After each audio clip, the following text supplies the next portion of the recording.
시청자 여러분 안녕하십니까? 1월 마지막 날 보내드리는 RK9 뉴스입니다.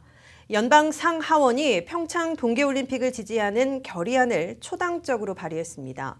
연방의회가 외국에서 열리는 올림픽을 지지하는 결의안을 발의하는 건 굉장히 드문 일이죠. 그만큼 88 서울올림픽 이후 30년 만에 또 다른 올림픽을 치르는 한국의 성공을 기원하는 미국 정부 기대가 반영된 걸로 보입니다. 그런데 정작 한국은 어떻습니까? 며칠째 지금이 반공시대냐며 서로 각을 세우고 있는데요. 정말 누구를 위한 올림픽인지 다시 한번 잘 생각해 봐야 할 문제입니다.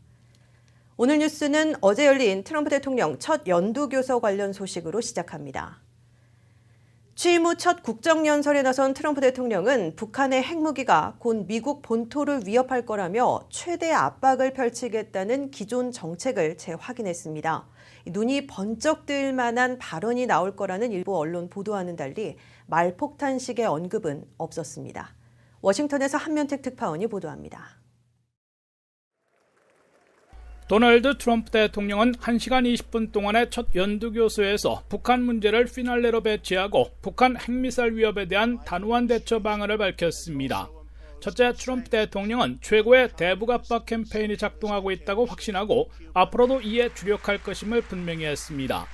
트럼프 대통령은 북한의 무모한 핵무기 추구가 우리의 본토를 곧 위협할 수 있다고 평가하고 우리는 그런 일이 일어나지 않도록 최고의 압박 작전을 펼치고 있다고 밝혔습니다. 둘째, 북한에 대한 군사공격 위협 등 자극적인 발언을 자제했으나 비핵화 협상이 아니면 의미 있는 대화를 하지 않겠다는 단호한 입장도 재확인했습니다. 트럼프 대통령은 지난 경험은 안주하거나 양보한다면 단지 침략과 도발을 불러올 뿐이라는 것을 가르쳐줬다면서 나는 우리를 위험한 위치로 몰아넣었던 과거 행정부들의 실수를 반복하지 않을 것이라고 강조했습니다. 이는 군사 옵션을 배제하고 있거나 대화의 문을 완전 걸어잠그고 있음을 의미하는 것은 아니지만 군사행동도 북미 대화도 임박하지는 않았음을 시사한 것으로 해석되고 있습니다.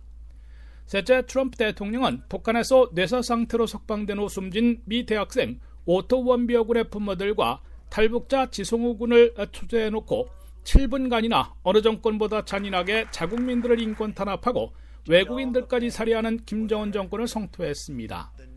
트럼프 대통령은 눈시울을 적시는 원비어군 부모들과 목발을 흔들며 울컥하는 지송우 군의 모습을 보여줌으로써 미국민들의 감성을 건드려 대북 강경책에 대한 공감과 지지를 이끌어내려 한 것으로 보입니다.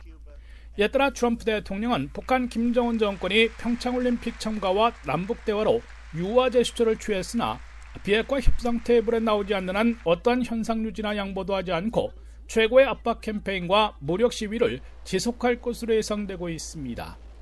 미국은 이미 평창올림픽을 위한 남북 해빙과는 상관없이 최고의 대북 제재 압박 캠페인을 지속하는 동시에 항공모함 전단과 스텔스 강습 상륙함 각세척, B-2 3대, B-52 8대, B-1B 4대 등 3대 전략 폭격기들을 일본과 괌에 직결시키며 무력 시위에 돌입해 있습니다. 지금까지 워싱턴에서 RKTV 뉴스 한면택입니다.